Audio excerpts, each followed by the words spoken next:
when we went to school, we had to walk.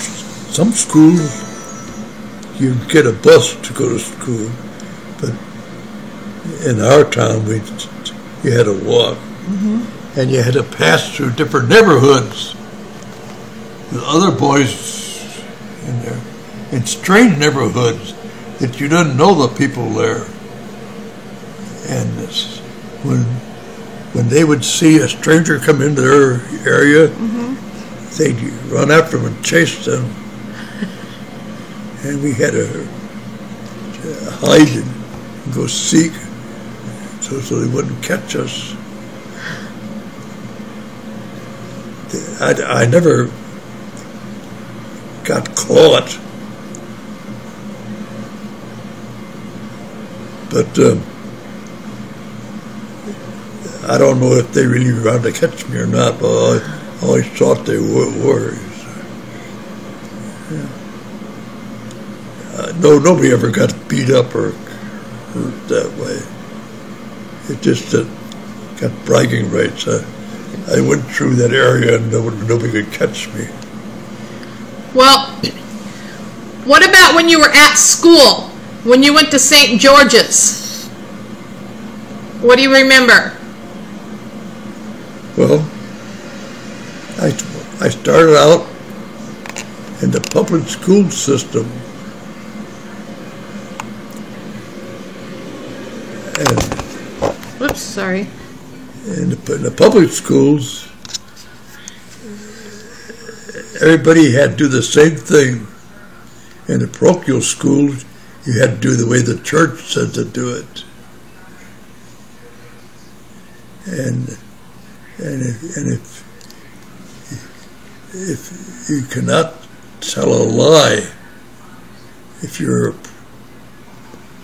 a parochial school kids, so everybody's always trying to figure out if I was telling the truth or not, and most of the times they couldn't tell. Tell me the story about the nuns and the marbles.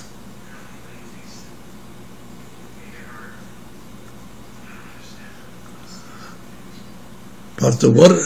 The nuns and your marbles in your pocket. Oh. Well, when you go to school, you weren't supposed to have that stuff in your pockets. No marbles or no knives. And so, if Sister Superior suspected that you were, they have a shakedown. And if they had something in my pocket shouldn't be there, I could report it back to my mother, and I'd be punished. Donnie too? Donnie had marbles in his pocket? Oh yeah.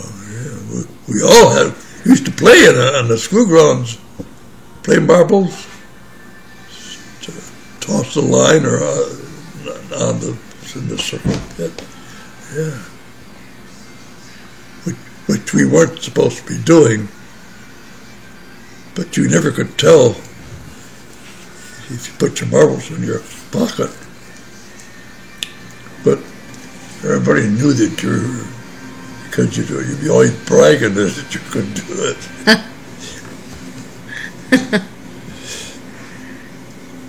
I wasn't that way.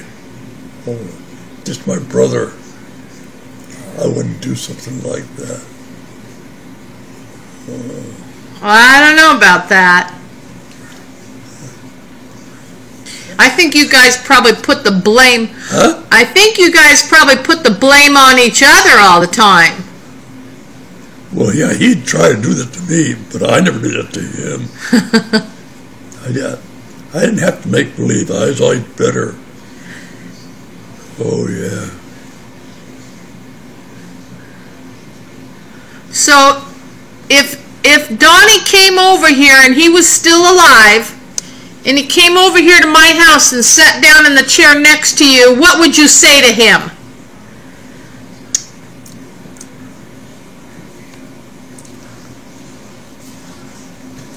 I'd say I always try harder than he did.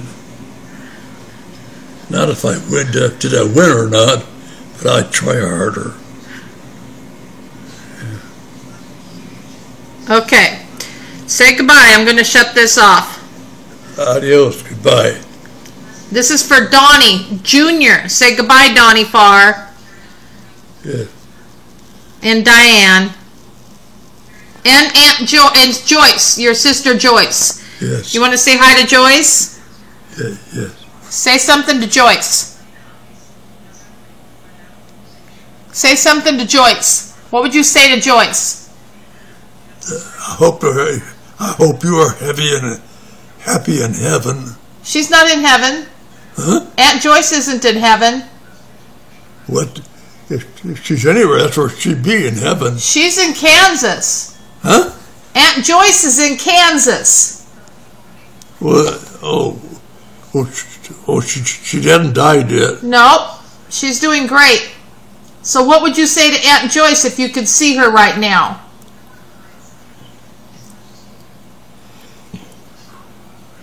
Look into the camera, and what would you say to Aunt Joyce? Do you think, Joyce, that I was better looking than my brother Don? Didn't he have a big nose? That's what you would say to her? Yeah. And then you would give her a big kiss and a hug? Oh, yeah. Okay. My brother would try to do the same thing, but she'd know that I was more honest than he was. Okay. So what do you want to say to her? Do you want to tell Aunt Joyce you love her? Yeah. Okay, go ahead and tell her. I wish that he and I could get together one more time to talk to you, then you'd know who was telling her the truth or not. All right. Okay, say goodbye. Bye.